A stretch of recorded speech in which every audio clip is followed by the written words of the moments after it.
電気住職三木大雲です。本日も怪談説法よろしくお願いいたします。今回もコラボ会ということで、前回に引き続きましてせいさんにも来ていただいております。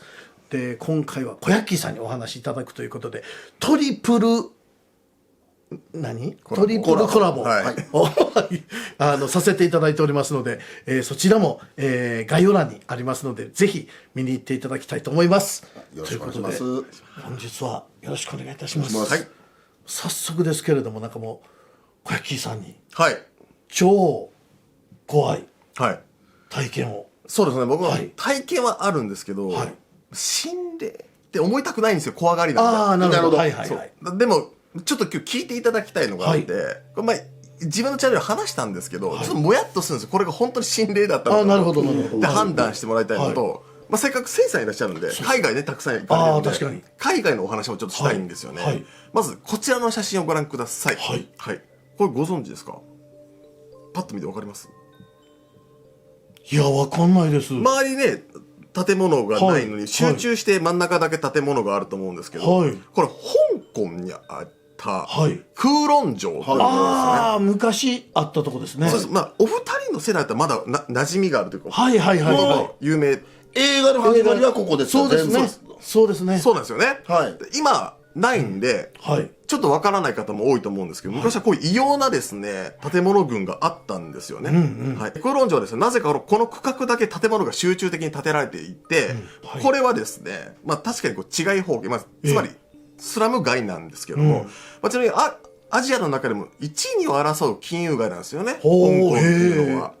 すごい経済が発展していますし、アジアナンバーワンの学校と言われた香港大学もありますし、すごい経済でも銀行のレベルでも日本より上とか言われたりもしますよね。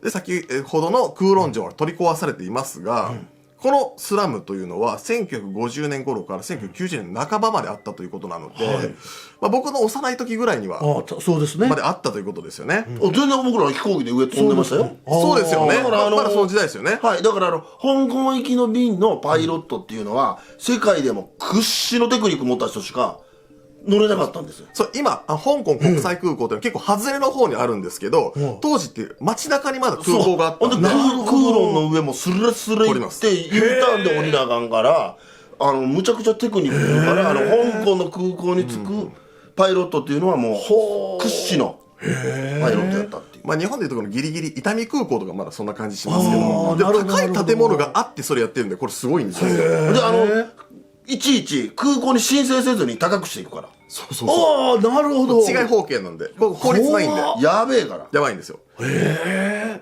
ばですけど、映画にもよく出てきますけども、僕はアーティストでいうとビーズが好きなんですけど、ビーズのホームっていうシングルがあったんですよ。それの MV の撮影でもギリギリ最後使われていて、あそこでもですね、屋上で飛行機がもうすっごい近くで飛んでる映像が出てきたりもするんですね。でその異質なですね、空論城なんですけど、もともとね、イギリス領だったわけですけども、これ、エリアをですね、手放さなかったため、イギリスの法律がそこで通用しなかった。だからこういう風に、違い方形になるんですけど、このね、狭い区画だけで、3万3000人マックスで住んでたということなので、これどれぐらいの人口過密度かというと、ニューヨークの、今のニューヨークですよ、の119倍の人口密度なんですって。ニューヨーク行ったことないですけど。すごい雰囲気だけね。そうです。だからちょっと犯罪もめちゃくちゃ発生するんですよ。なんでこの区画だけでその自警団とかも形成されて、時代から完全に取り残されたようなね、場所だったんです。で今はね確か公園になってるんですよ。そうですか。すごい綺麗なんですけども、なんでこの香港ってすごい経済的にもその光の部分みたいな輝かしいところもあれば、やっぱ闇の部分もある。夜景もね100万ドルの夜景とか言いますね。光と闇があるということですね。他にも香港にはやばいスポットがたくさんあって、でこちらまず見てほしいんですけど、パッと見分かりますか？何やろう。分かんないですね。ちょっと怪しい雰囲気だけは伝わると思うんですけど、これ比較的都会の中にあるんですよ。香港めちゃくちゃ都会なんですけど、だから旅行者でも行きやすい場所にもあるんですけど、これピンシェンテンツイスクールっていうふうに言うんですけども、学校の跡地なんですね。これ調べたらね、アジアでナンバーワンの新スポット言われてるんです。これどれぐらいすごいかって、もう僕は都市伝説テラーですけど、僕ら勝手に言ってるわけじゃなくて、ナショナルジオグラフィックスが取り上げていて、その世界の恐怖な場所ベスト10に選出されてるぐらいなものが都会にちゃんとあるんですよ。はい、香港一恐ろしい心霊スポットとされております。これ1998年に新しい学校ができたことで、現在は廃校になっています。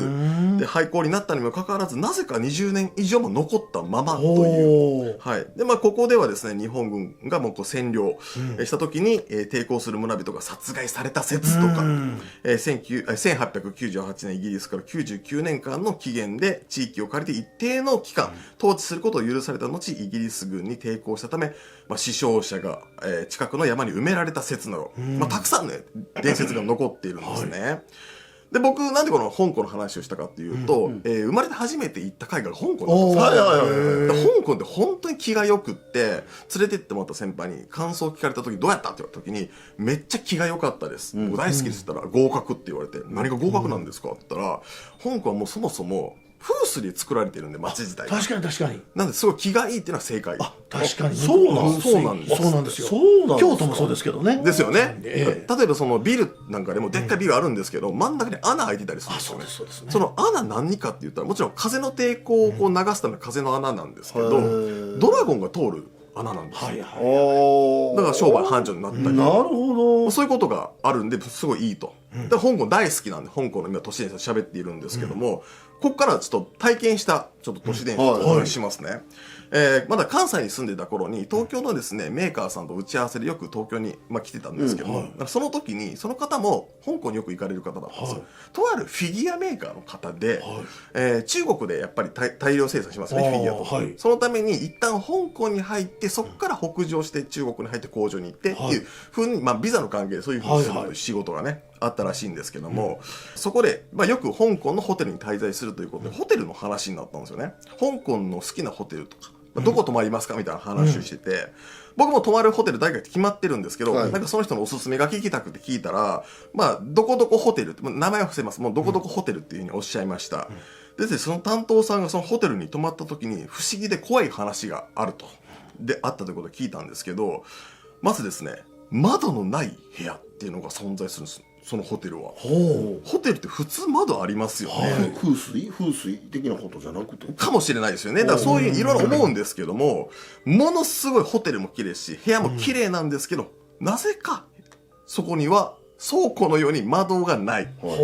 ただ倉庫っぽくもあるんだけど、ベッドメイキングもちゃんとされてるし、泊まる部屋ではあると。泊まれることは泊まれる。泊まれるんです。で、一個めちゃくちゃ謎めいたことがあって、壁紙めっちゃ赤いんですよ。ちょっと中国っぽいというか、赤もあるんだろうなとは思うんですけど、ちょっと赤い部屋で寝るって落ち着かなくないですか、ホテルとして。で、さらにその部屋に行くためには非常階段をいくつも経由してその部屋に行くだけの複雑な構造になってるんですって。明らかにおかしい気配をこう感じたそうで、夜寝たと思っても何かこう不思議な感覚で起こされてしまう。その部屋で寝はった人が泊まったんですよ。その担当者さんそこ泊まってるんで、でさらにちょっと、落ち着かないからパソコンで仕事でもしようと。そしたらカッカッカッって足音が廊下から聞こえると。で開けてみても、誰もいないと。清掃員の方かなとかいないという。で食事をですね外で、買って部屋の中で食べていて、またカツンカツンっていう風な音がしたんで、ノックもされるんですって。でまた廊下を見ると誰もいないと。で怖くなったんで、なるべく外にいようとするんですけど、夜はどうしてもね寝に帰らなきゃいけないわけで、部屋に戻ると自分がベッドから起きたのとは反対側の掛け布団がめくれていたと。だから明らかにおかしいと、誰かそこにも住んでるんじゃないかなっていうような感じなんですね。しかもそのホテルって僕も知ってるんですけど5つ星ホテルなんですよ。めちゃくちゃ有名なんです。これもグレードのめちゃくちゃ高いホテルなんですね。興味が出たんで僕次の香港の出張の時に泊まってみようと思って行ったら、その聞いてた話とは似たようなその窓のない部屋に通されちゃったわけです。僕行ったんですけど、ちょっとね小綺麗な部屋でしたし、赤じゃなく白っぽい部屋でしたし、あれこの部屋じゃないのかなと。ただ異様にですね、もう今でも覚えてます、お茶がなぜ赤いんですよ。お茶がお茶がなんかめっちゃ赤いんですよ。血みたいな赤さしてるんですよね。まあでも中国のお茶っていろいろあるから、こんなのもあるんだろうな、一流のホテルはとか思うんですけどね。なんか、ジョン・ウィックごっことかしてみたいな感じなんちゃうのそれ。わからないですけど。殺し出しが止まってへんねみたいな。だから不気味に感じかも味もなんかしないんですよね。で、その部屋とかでも仕事もするんですけど、やっぱ足音とか聞こえるんです、確かに。へえ。だからちゃんとしたホテルはね、こう立て付けが悪いとかないと思うんですけど、なんかちょっと怖さはあると。で、コンコンってノックされて、ルームサービスだと思って開けると、誰もいなかったりするんですよ。へえ。で、まあ、そのまま仕事も続けて、廊下を見るとドアの外にご飯が置いてあったりとかもするということで、もうとにかく不気味なんですよね。ほう。そんな有名なホテルで、外にご飯。まさにそうなんですよ。置きっぱなんかちょっとなんか嫌がらせされてるのかと思うぐらい。はいはいはい。いやそう思うね。で思いますよね。でこのホテルは香港に滞在する5日間のうち初日の1泊だけ僕したんですよ。で帰り際にですね他の部屋を見るとすごいもうグレードの高い部屋ばっかりで、そのホテルのスタッフもですねみんなめちゃくちゃいい人ばっかしなんですね。だからなんであの部屋だけそんな残念なんだろうと。で5日目そのチェックアウトの日なので早起きしてもテレビをつけると、そこに映ってた人が僕がその対応に合った方だったんですよ。だからもう多分同じだと思うんですよ。その見覚えのある人が捕まっていた多分ニュースだと思うんですね。向こうの言葉でしたけども、それがそう初日にその受付やってくれた僕の担当の人だったんですよ。だから4日前にお世話になってた人が捕まってても意味がわからないんですよね。でそのホテルで泊まった部屋っていうのが、906号室なんですよ。でそのホテルを紹介してくれたフィギュアメーカーの方にもその話したら、そう906号室って言われて、その人が泊まった後に部屋変えたんですよね、多分模様替えみたいな。同じ日にたんだん僕も泊まってたんですよ。だからなんで張り替わったかも不明なんですけど、でホテルに行ってから、その数年後にその部屋がどうなってるか調べたんですけど、全く出てこないんですよ、その情報が。でそのホテルの別のに泊まろうとしてもすでに潰れていたんです、そのホテルが。確かに有名なホテルですけど今ないんです。だから有名なホテルで今潰れてるっていう検索したらみんな分かるかもしれないです。はい。だからすごいねいい立地にあったんだけどなんで潰れちゃったんだろうと。だからそういう曰くがあったのかなとは思うんですよね。はい。というのが僕の体験した実際の都市伝説です。なるほど。あれ怖かったですね。だから怖いですね。そうだから僕ね関わってた人がね数年後に調べて逮捕されてたとか捕まってたってのは2件あって、そのうちの1個なんですよ。1個は国内なんですけど1個は香港でそれ体験するっていうのはなかなかだなと思って。香港とかであるこう事件とかたまにこうニュースで日本でもやってるやつっていかつすぎるもんな。レベルがねレベルがなんか怖さすごいなそれみたいな。でもそのホテルはもうないんですよね。ないですないです。ないから今喋れてるみたいな。不思議な話ですね。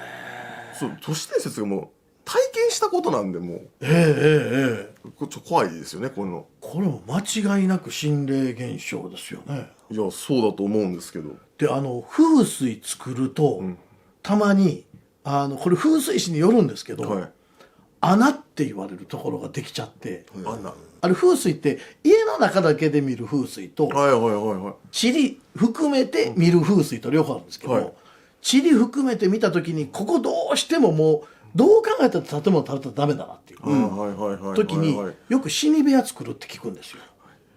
もうそのなんかあえてここにただの空洞だからなんか家によっては中国も多いんですけどただもう壁でできててなるほど、わざとなんですね。わざと動かない部屋作るんですよ、空気が。でももしかしたらそれを公開してたのかな。だからそんななんか分からないでもないな。なるほど。だからなんか中国その香港のなんか家とかこうマンション建てたりするときにイカサラチするときに何も使ってへん部屋が地下から出てくるとか。そうです。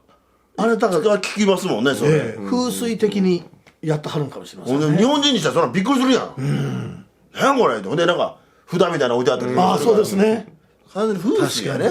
なるほどなるほど。でも家の場合はそういう風水風の水って書きますけど、はいで人間の場合もあるんですよ。はいはいはい。人間の風水とか、それが木なんですよね。あ、それが木なんですね。はい、以前チャンネルでもお話しさせていただきましたけど、コラボの時にやっぱり木っていうものが人間が一番大切で、この木と風と水がいろいろ混ざり合うので風水ってできてるんですよ。